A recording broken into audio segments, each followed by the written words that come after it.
Salut tout le monde, bienvenue dans ce nouvel épisode sur l'île de la Réunion. Je suis tout seul aujourd'hui comme vous pouvez le voir, en effet, dû aux restrictions Covid, il n'était pas possible de tourner cet épisode avec Florian. C'est pas grave, je vais continuer tout seul. Et nous partons aujourd'hui d'Elbourg, direction la plaine des Cafres, où nous allons escalader le Piton-la-Fournaise, volcan encore en activité sur l'île de la Réunion. Nous irons également visiter la maison du volcan, musée comme son nom l'indique sur le volcan.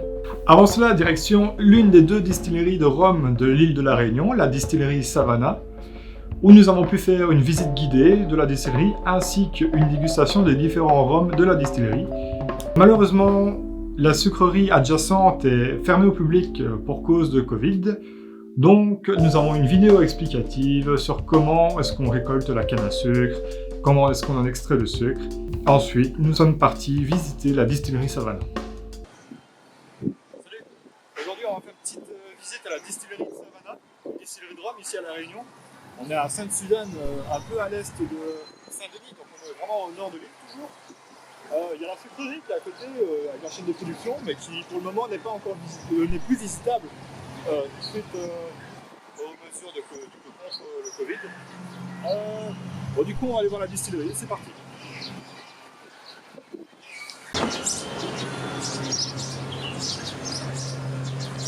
On y est les amis, la sucrerie de Bois-Rouge. J'ai déjà hâte d'être à la dégustation, pas toi? On est pas bien là. Alors, je ne vais pas vous expliquer toute la chaîne du sucre, mais en résumé, la canne est broyée, donnant du jus de canne, qui passe ensuite dans un diffuseur, donnant le sirop Laquit. Ce sirop peut être vendu comme ça pour de la cuisine par exemple. Ensuite, avec le sirop, on le passe dans un cuiseur, donnant le sucre et la mélasse, qui sont ensuite séparés via une centrifugeuse, pour donner donc le sucre prêt à être vendu, et la mélasse qui part à la distillerie, où elle sera fermentée, distillée et vieillie en fût de chêne. 900 tonnes de sucre sont produits par jour à la sucrerie de Bois-Rouge, lors de la campagne qui dure 6 mois par an, 6 jours semaine, 24 heures sur 24. 80% du sucre et des rhums sont exportés hors de la Réunion.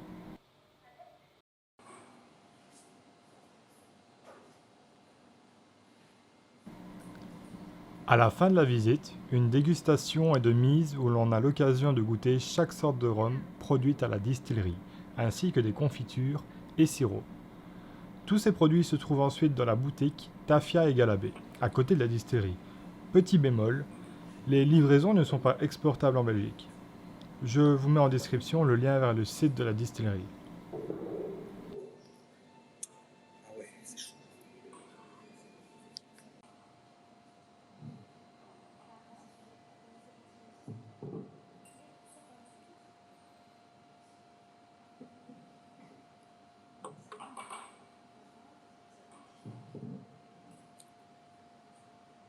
Après cette dégustation, nous sommes partis en direction des bassins de la Mer et de la Paix, deux bassins se trouvant près de Brapanon sur notre chemin en direction la plaine des Cafres.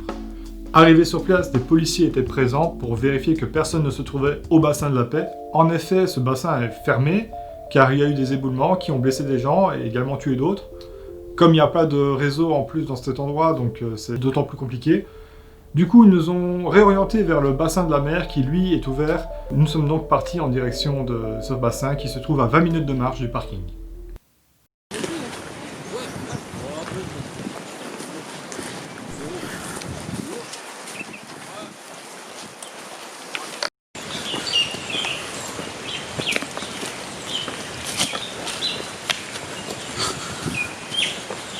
Du coup ça fait 20 minutes qu'on marche presque. Un petit quart d'heure, ils n'ont toujours pas arrivé. C'est de plus en plus feuillu.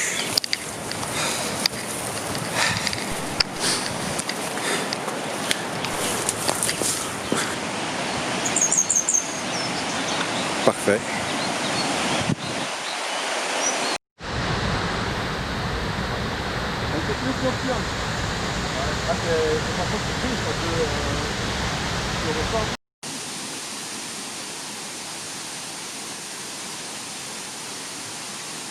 Il y a des anguilles qui fait carrément la taille de vos jambes là-dedans.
Après cet après-midi au bassin de la mer, nous sommes donc partis en direction de la plaine des Cafres à notre deuxième hôtel, l'Écrin.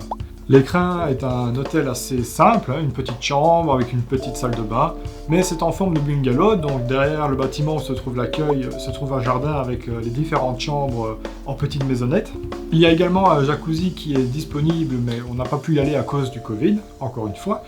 C'est pas grave, par contre, il y a un sauna qui lui est disponible, il fallait juste réserver à l'avance, et on avait droit à un créneau d'une demi-heure. Au fond du jardin se trouve un chemin qui amène au restaurant Panoramique. C'est un restaurant qui n'est pas attenant à l'hôtel, mais il y a une sorte de collaboration entre eux. On a mangé 2 fois sur 3 là-bas, c'était vraiment très bon, on vous le conseille. Première nuit assez courte, réveil à 4h, départ à 5h, en direction du Piton La Fournaise, le volcan de l'île de la Réunion. Premier arrêt au Pas des Sables, c'est un point de vue qui donne sur la plaine des Sables. C'est une plaine de sable noir, on se croirait un peu sur Mars. Après 1h et demie de marche au Pas des Sables, nous avons repris la voiture en direction du volcan pour escalader le cratère principal. Malheureusement, le temps n'était pas en notre faveur, il faisait très pluvieux, on était trempés jusqu'aux os. La montée jusqu'au cratère n'était vraiment pas évidente.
Après de longues heures de marche dans la pluie pour monter au cratère, nous sommes enfin arrivés à destination où malheureusement le cratère était un peu caché par la brume.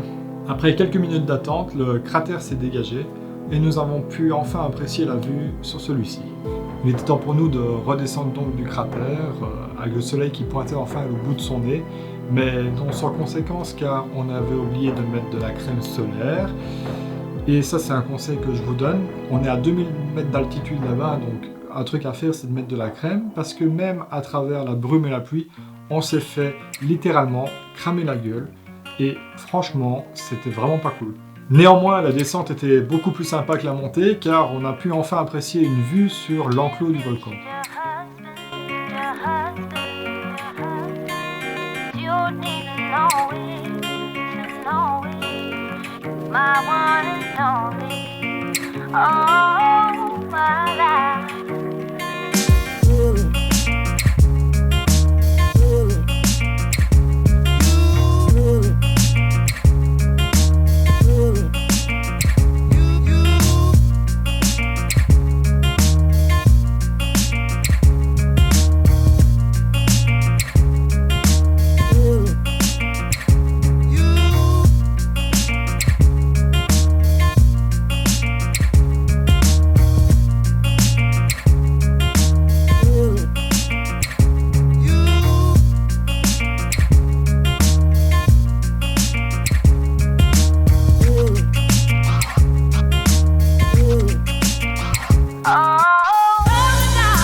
Bien, salut les amis, voilà on se retrouve, on est dans l'enclos du volcan de Piton-la-Fournaise à La Réunion. On vient de redescendre, ça nous a pris 2h30, 3h pour monter au cratère. Alors, on était sous la pluie durant toute la montée et pendant une demi-heure durant la descente, on était trempés. Et là maintenant le soleil est bien sorti et ça fait du bien.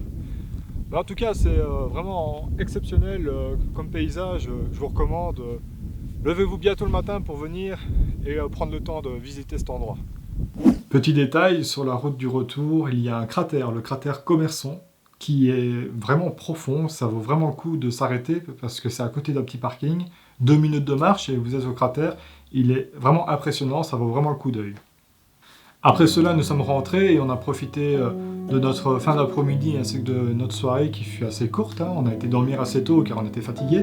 Le lendemain matin, nous sommes partis en direction du musée La Maison du Volcan qui se trouve à 2 minutes de notre hôtel en voiture. C'est un musée sur le volcan du Piton de la Fournaise.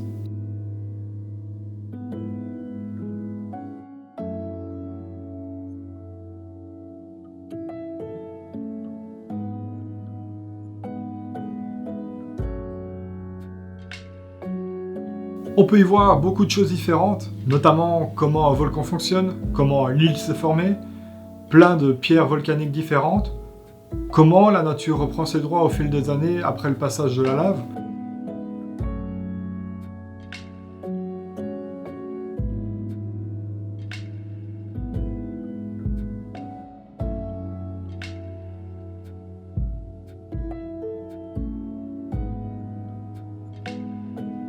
On a également pu voir des archives vidéo lorsque la lave est sortie de l'enclos du volcan et qu'elle a ravagé des villages.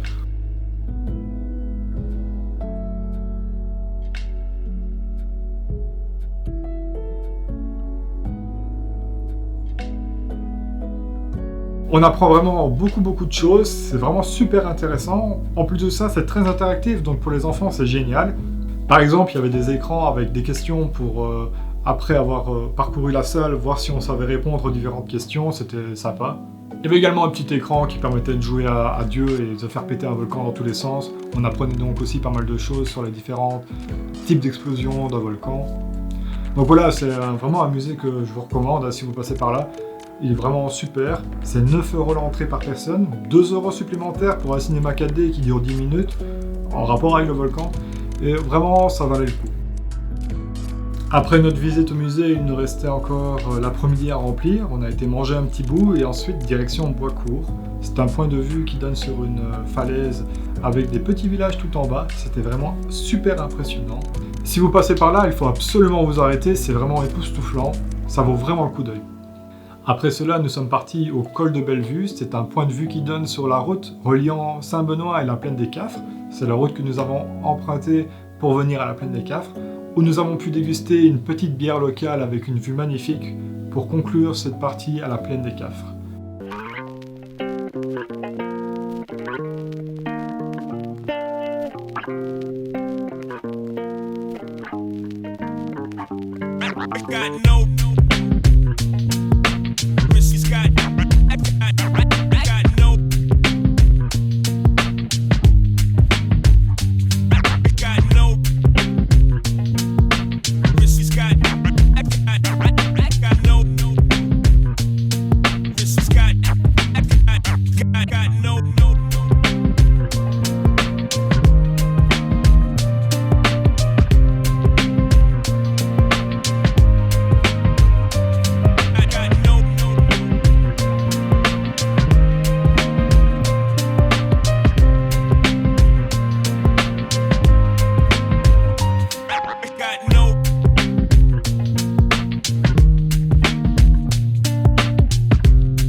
Voilà, cet épisode sur le volcan, le Piton La Fournaise et la plaine des Cafres est terminé.